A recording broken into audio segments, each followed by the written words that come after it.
What is going on, everybody? I want to demonstrate for you how to Zenithal prime a model without an airbrush. And today we are going to use the brand new Ghost dry brush coming to Kickstarter January 2020. So there's going to be two sizes. We got the number 2 and the number 1 here. This one is about a 0.5 and this one is a 0.75. So they're close in size. This one's going to be small enough to get a little bit closer to the details on, say, like a 28 mil model's hair or like a fur cloak. And this one's going to be good for your all-around basing and just broad strokes. Also, a lot of dry brushing should take place in the beginning of the miniature painting stages. So you don't need to worry so much about accuracy because you will easily clean up any overbrushing later. But what I want to demonstrate for you right now, we're going to use the large brush. And we are going to Zenithal prime this bust of Count Dracula from Blackheart Miniatures. So these busts are really, really cool. If you're interested in bust painting, definitely check out Blackheart. They're always at the conventions. Here's one I'm working on that I'm going to probably bring to enter at LVO. So if you're at LVO in January, which the Kickstarter will be live then, and you want to see my Cyclops bust, it'll be there. Hopefully I'll finish him in time. Still got to do the eye and some other stuff. But I just want to show you. Now, normally I would do this with an airbrush, but a lot of people don't use airbrushes or have them or are intimidated by them. I don't think you have to be. But I want to show you still get all the benefits of Zenithal priming with my dry brush. So we have Surface Primer Gray from Vallejo. We're going to put it directly on to the paper towel here. And this seems like it's almost out. So hopefully we have enough paint in this little bottle here to make this work. So there we go. That should be okay. And we'll show you here. So we're going to get paint on the dry brush and wipe it off on the paper towel. The glare makes it kind of hard to see, but you'll see it immediately once it's on the model here. So just wipe, and then as always, you can check it on your glove. And there you go. It looks like it looks like it's more paint in video than it does in real life. But maybe we'll do 2 more swipes there. And let's go. So when you're Zenithal priming, the idea is light is coming from the top of the model, so up here, and it gets darker when you look underneath the model down here. So always going to be doing downward strokes and avoiding the recesses. And just that easy, we're starting to pop a lot of details in the face with just a dry brush. This is the exact same dry brush we were working with in the other video. For the bases, you can see it cleaned up very nice, and it's working perfect still, which of course is what you want from your paintbrush. If you keep it clean and treat it good, it should be working very well for you for quite some time. So here we are, dry brushing downward only. I'm not going up and down, it's just downward strokes. Not very much paint on the brush. We're going to make sure we get the ear. We're going to turn them just slightly to get this ear. And downward strokes. Let's get his jacket a little bit here. We haven't even applied more paint to the brush. And you can see there's still paint coming off. Not much, which is nice because that's letting us build up subtlety in the details of the face. So everything's looking good.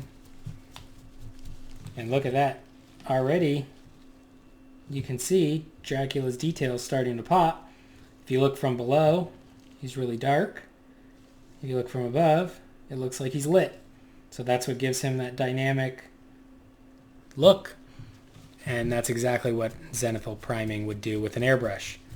So you can see here, we can just keep going. Now let's add some more paint. Hopefully there's still paint on the paper here that's not dry. And it looks like we're good. So we'll just get the top of the head here. And even though the head looks round, there's still a lot of details just to make it pop. And this is just going to give you a nice map to show you where lights and shadows are when you start your painting. And then if you paint in thin glaze layers, you can really make this Zenithal Prime work for you. Keep your darks and the shadows dark and your lights and the highlights light. So this is a big advantage. Obviously this takes a little more time using the dry brush, but I want to show you don't need an airbrush if you want to start Zenithal priming your models. And it just gives it a really nice effect. This is also a really cool thing you could just do to like board game miniatures if you say were intimidated by painting the entire Kickstarter board game you got. You could prime them black and just give them a dry brush and you'll get a nice cool little effect that looks a little bit better than just gray plastic. So let's just finish around his head here and show you another thing you could do when doing this sort of thing is you could do directional. So if I wanted the light to just be coming from this direction, like up and across, I could just move the brush in that direction, make all my brush strokes in that direction. But generally for the bust, you want quite a bit of light hitting the face because that's going to be what everybody looks at. Oh yeah, we're really picking up a lot of details there.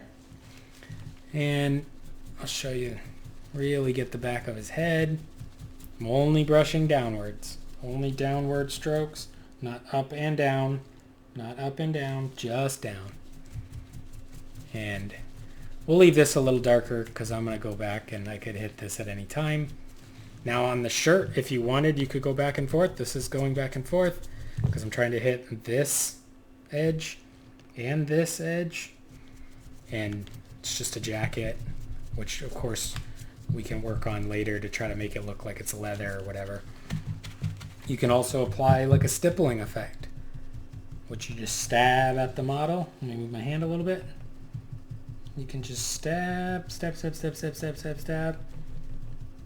And basically just build up lights that way. You want to do this with a little paint on your brush, and you can start to really, see I got those two kind of bulges in the back of his skull. We're just kind of stippling at him. Now you could also dry brush. So you could go back and forth as many times as you want. And then you can hear that shaking up. I want to just show you for the next step. This is already dry because we're going very light. I'm just going to show you a little bit more. Now you want to build up. The next step, we're going to go to this is Mecha Vallejo, the Mecha line by Vallejo Ivory Primer. So get that on the brush and just keep wiping it off. And remember, you could always go back too. If you wanted, you could go with black primer and start dry brushing in the opposite direction, upward strokes, to reinforce those shadows. You could dry brush this whole thing and then put a watered down Nuln Oil or black wash to really darken those shadows. But let me just show you him. So let's say the light was coming here. We're just going to do a light dry brush. Pick out that nose, the cheekbone, the side of the face here. And that is looking sharp. You can see the dry brush without doing any work.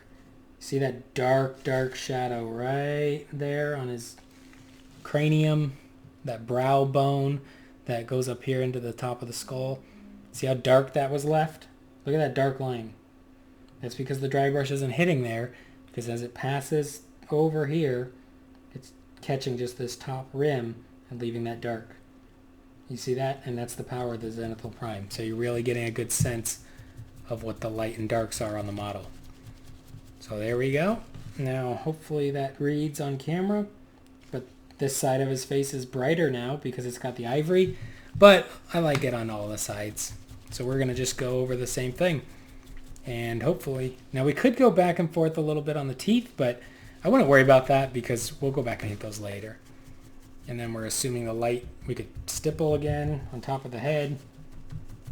I want to show you this brush. We've been putting it through the ringer, right? Doing bases, doing this. I'm going to keep using this brush and you're going to see how good it is. how valuable it is to actually have a nice round dry brush, and how well they actually withstand this sort of task. Because, I don't know, it's just the shape is designed that way that the bristles kind of support each other as it's pushing the paint around. So there you have it. One Zenithal primed Count Dracula. And this, of course, is just the beginning step. You keep going. You want more and more and more grays and whites. Keep going, keep dry brushing, and you can just push it to however you want. If this was going to be kind of a dark noir style model, maybe you stop here and you're just going to really be careful when you pick out the lights of the model. So thank you very much. Please subscribe and check out my Kickstarter for the Ghost dry brushes coming in January 2020. We have a Patreon. We're over halfway there to trigger giveaways every month, which are going to be really big. I got great stuff I'm going to try to get out to everybody. And we got more of these videos coming because I really am going to show you a lot of tricks with the dry brush. So please subscribe if you like painting.